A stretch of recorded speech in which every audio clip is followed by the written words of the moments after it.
Vamos para a pergunta. Eu acredito que eu vou demorar um pouco.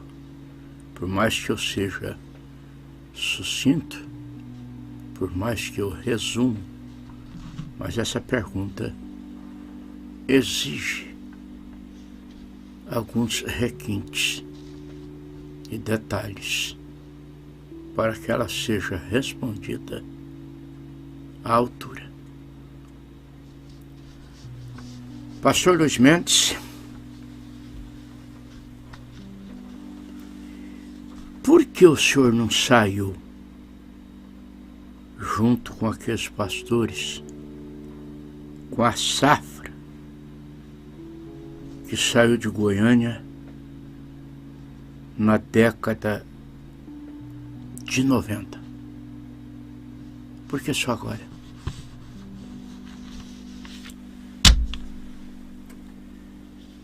Meus caros irmãos e irmãs, eu digo assim porque são vários que me fizeram a mesma pergunta.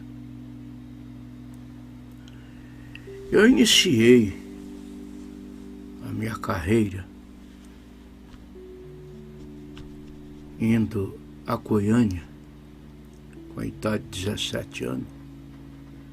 Participei do primeiro encontro quando éramos poucos pastores. Quando eu fui a Goiânia, eu já era pregador. É claro que eu não pregava com a mesma base, com a mesma solidez, mas já pregava. Inclusive com essa versatilidade para citar as Escrituras. Foi lá no tabernáculo, na Avenida Goiás. Me foi dada uma palavra e eu então lavei a minha alma. Já fazia tempo que eu não pregava. E a igreja pulava, gritava. Foi no tempo em que a palavra impactava as pessoas. Hoje a coisa se tornou um tanto fria. E as pessoas ficam estáticas e quase não glorificam mais. O pastor anfitrião precisou fazer assim, para a igreja se conter, para que a minha voz fosse ouvida. Muito embora eu já era pregador, mas não tinha sido oficializado. Fui ordenado evangelista. 3 anos mais tarde, em 75, com a vinda do nosso querido, saudoso pastor Green, eu fui ordenado ao ministério pastoral quando eu tinha 20 anos e já com várias igrejas sob os nossos cuidados. Eu comecei sozinho,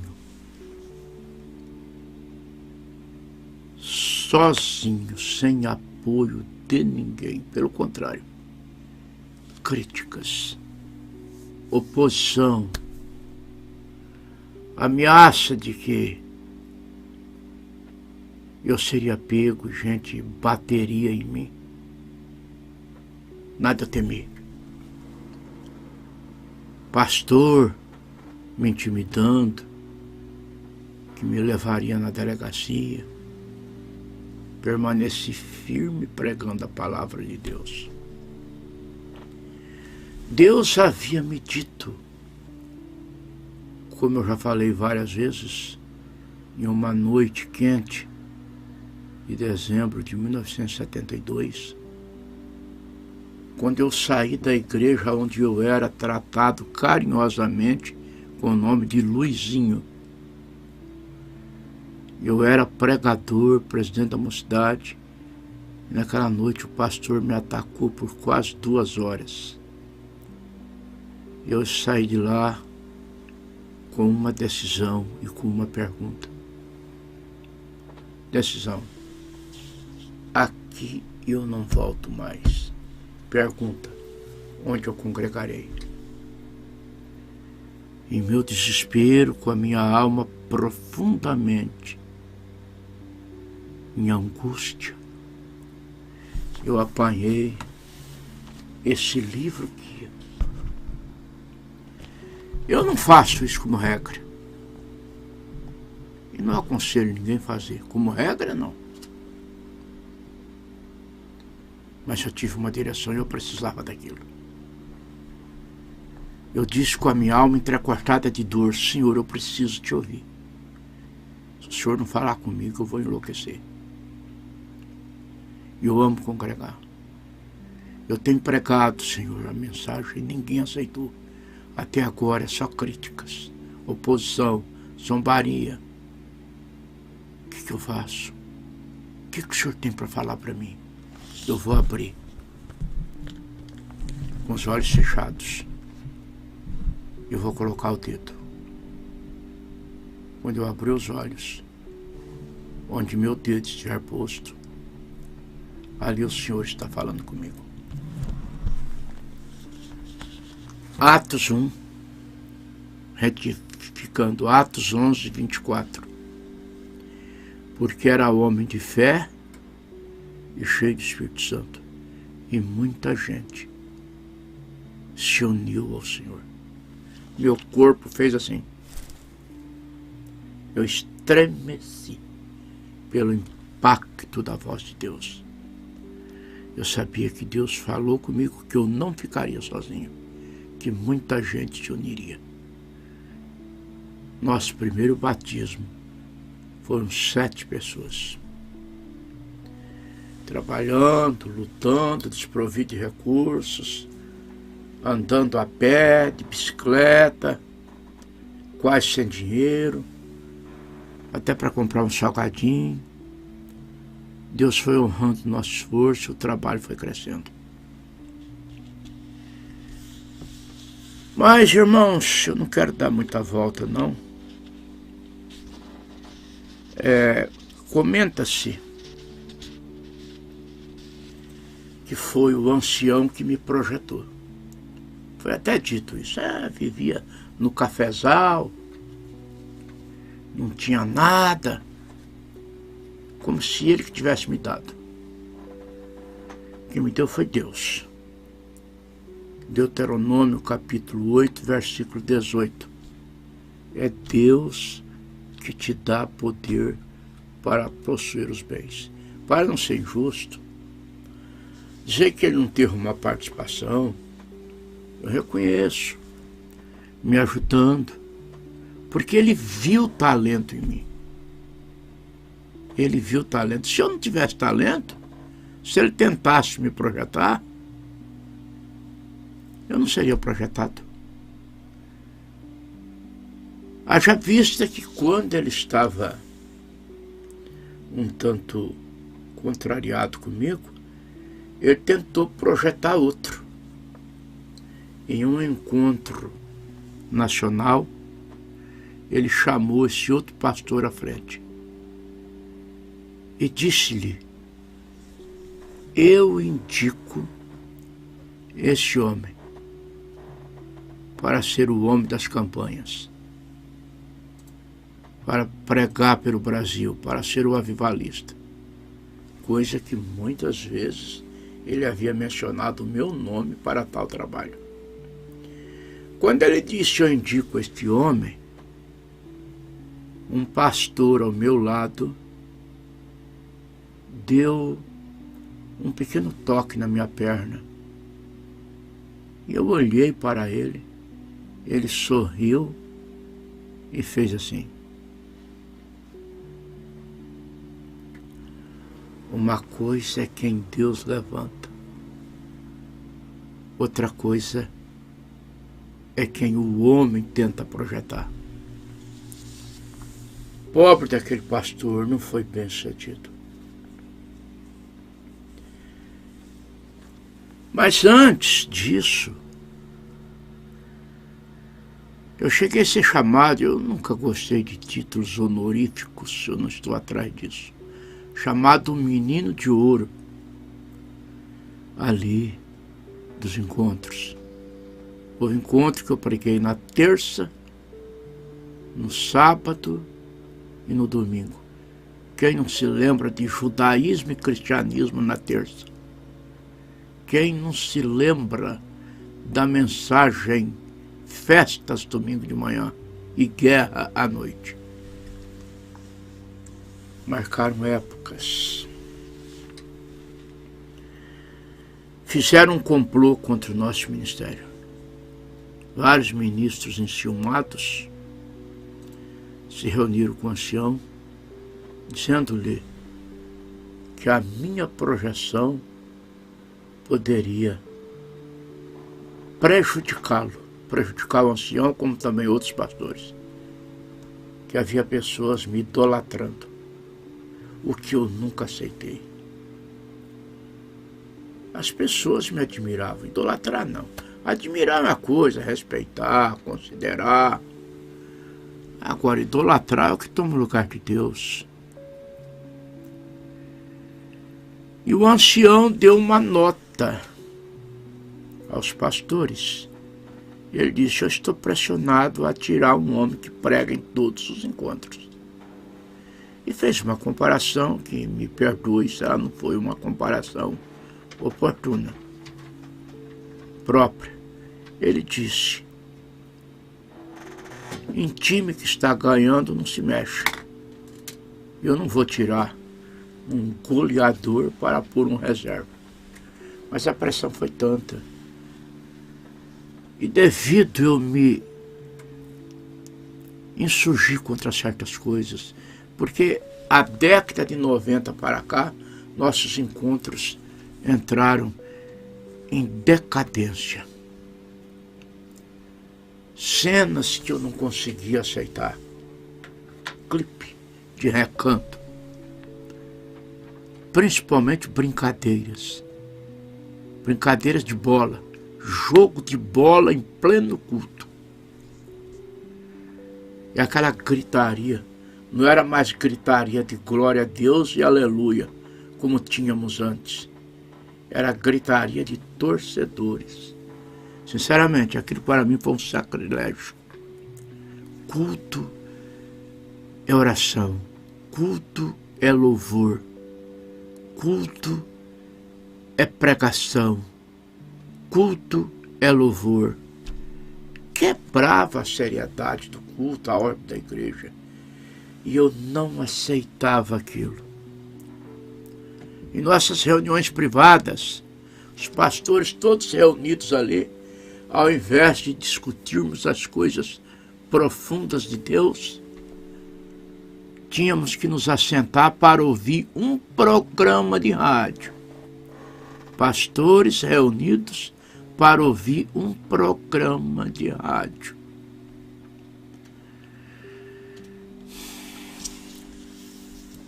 A qualidade dos encontros foi caindo. Uma mesa foi posta sobre o púlpito,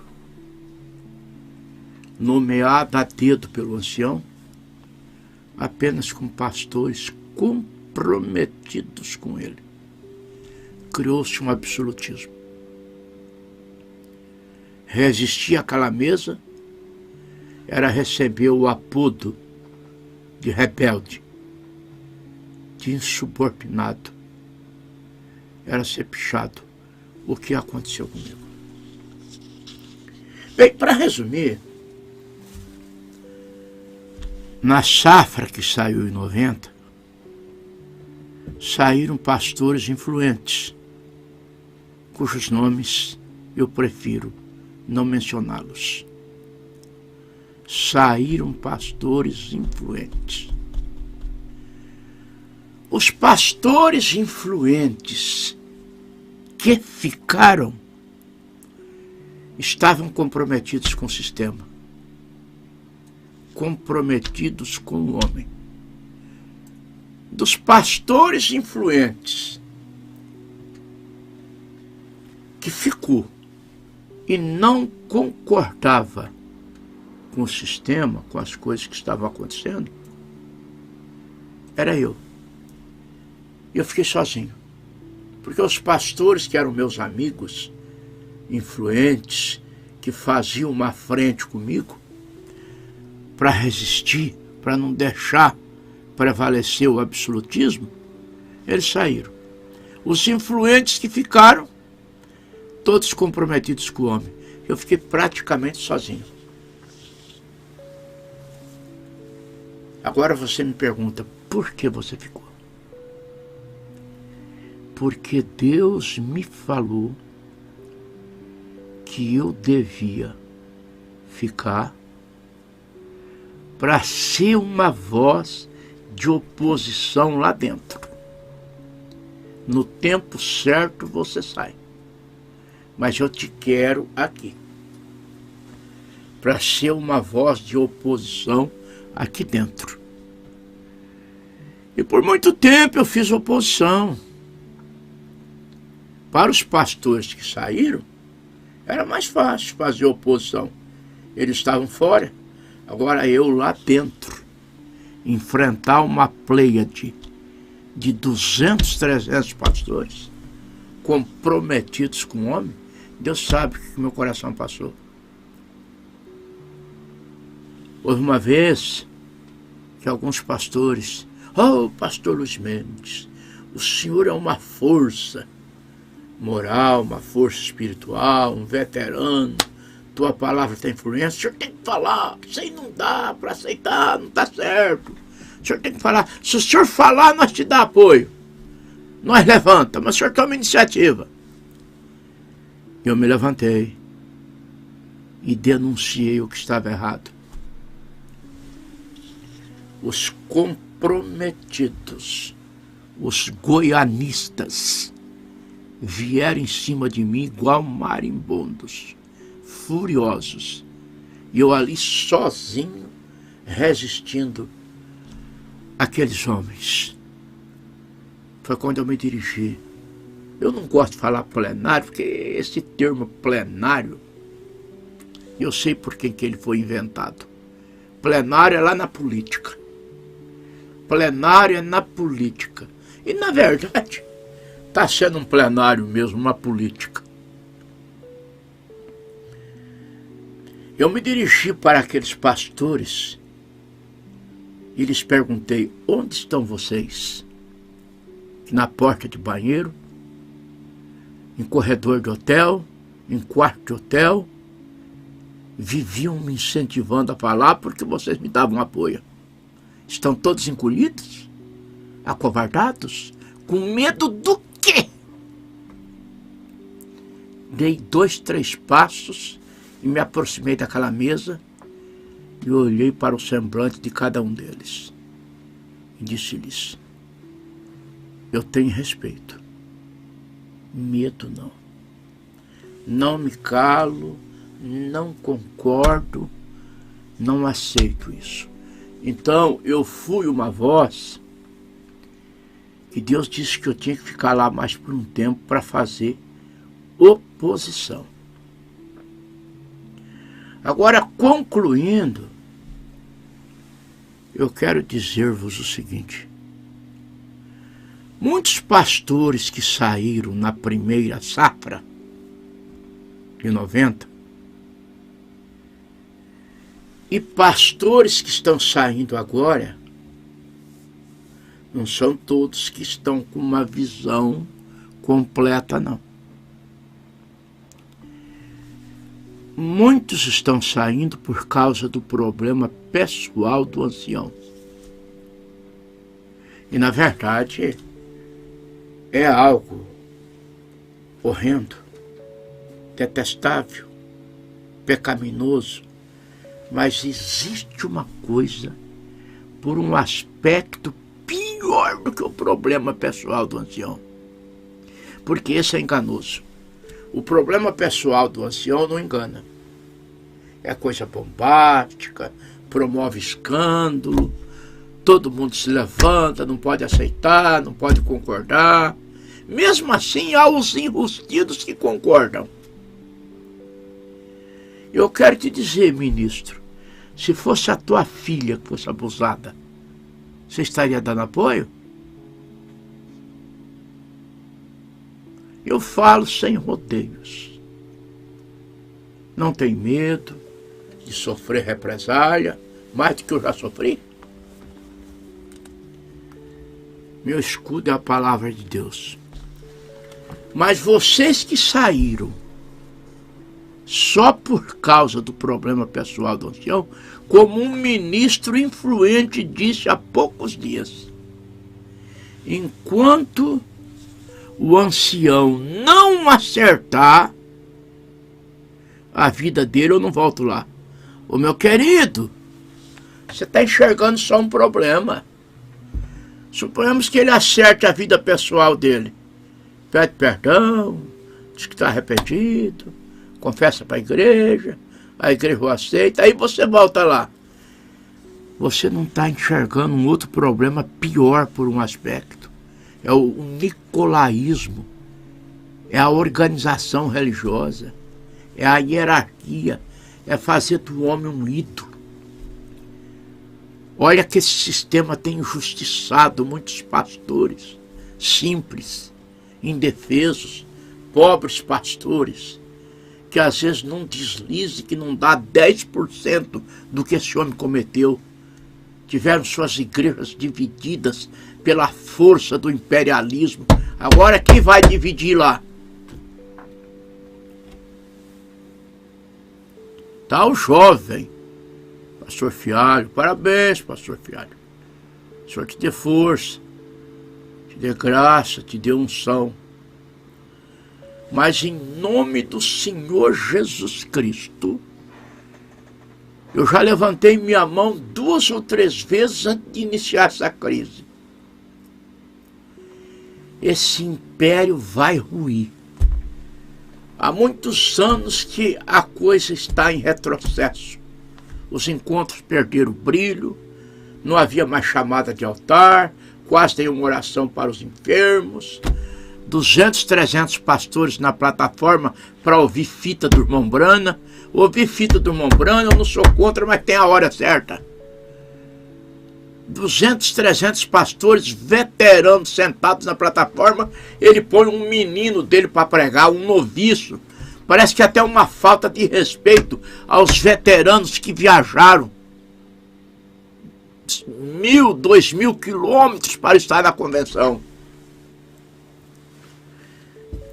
Então,